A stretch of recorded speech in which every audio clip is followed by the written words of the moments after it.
Oh my gosh, you guys, have you ever had a transaction with an emotional agent? Have you ever been the emotional agent in a transaction? Well, yeah, it's common because when finances are tight, some agents actually go a little cuckoo for Cocoa Puffs.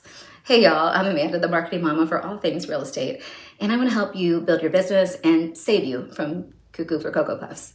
Which is why I've got this really cool real estate show, the Crazy Agent Dinner Party, a monthly membership called the Motherload, an online store, and I'm giving you a sneak peek into my 2025 Smart Agent Planner by sharing these top 10 tools for real estate doers. You know, it's day 6, right? So we've over the hump. And today's tool is the expense tracker. You can get yours for free with the link below. So as we discussed in tool number 1, the budget builder, a lot of agents have literally no clue what their basic hard costs are to run their business because it's really not common for real estate agents to think of their business as an actual business. And the unknowing of their finances is so detrimental to their success, but really to the success of all of our shared transactions. Because when finances get tight, people start getting crazy and making emotional decisions. And if you've sold more than one house, I would venture to guess that you've had a transaction with an emotional agent. Better yet, you ever notice like a huge part of our job as a real estate professionals is managing the emotion of our clients?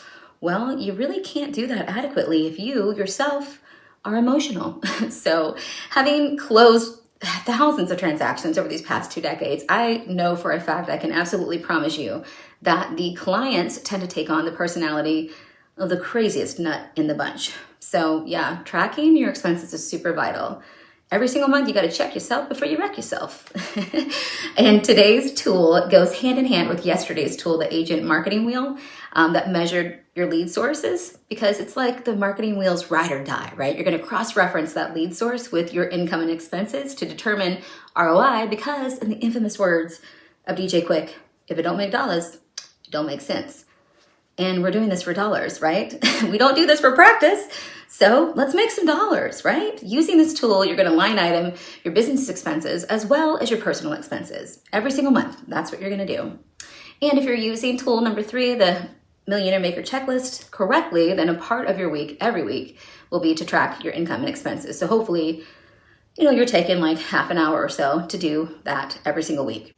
Here's the thing, I get it. Agents tell me pretty much daily, oh, Amanda, I don't have time to do that. And I remind them that there are 168 hours every single week.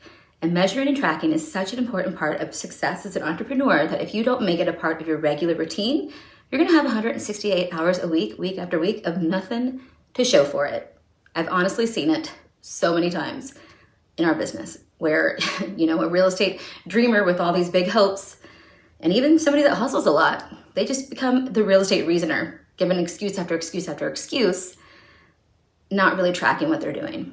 You can have success or you can have excuses, but you can't have both. So as a bare minimum, I highly recommend that you take a full admin day every single month where you do all the measuring, your expenses, your conversions, your cuckoo, banunu, your mental health of it all. The admin days are like self-care for your business. Friend, you are a self, but you are also a business. So take care of yourself and take care of your business. You got to start normalizing the working on part of your business, the admin work. And just like a real business does, they have different people that do all that stuff. Believe me, I know the feeling. I built my own business from the ground up too, in all phases of my career. And honestly, I'm still always building my business. So I realize the struggle is super, super real, but you got to stop struggling and start measuring and slow down and set yourself up for success.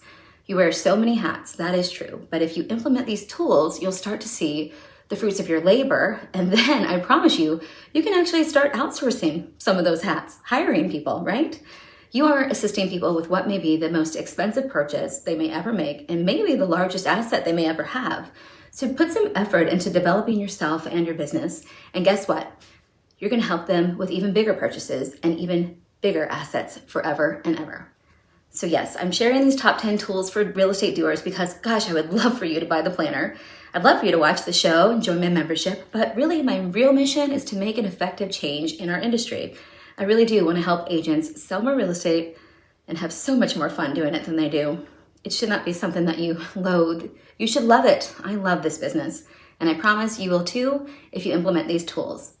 So here's a couple of pro tips just in case you haven't ever tracked your expenses before. The first one obviously is to have one card or one account that you use exclusively for business.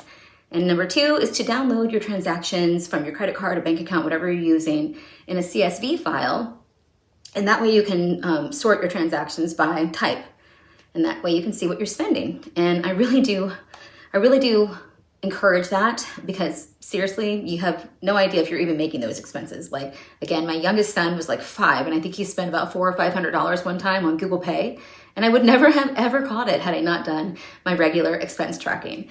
So review what you're spending. Notice if there's anything that you can do to adjust anything, anything you can do to save. Like, for instance, many of the companies like Follow Up Boss or Dropbox provide discounts if you pay annually. So, ask yourself, what can you do to save on costs?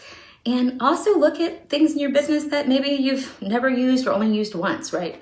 The shiny objects that we all love to buy.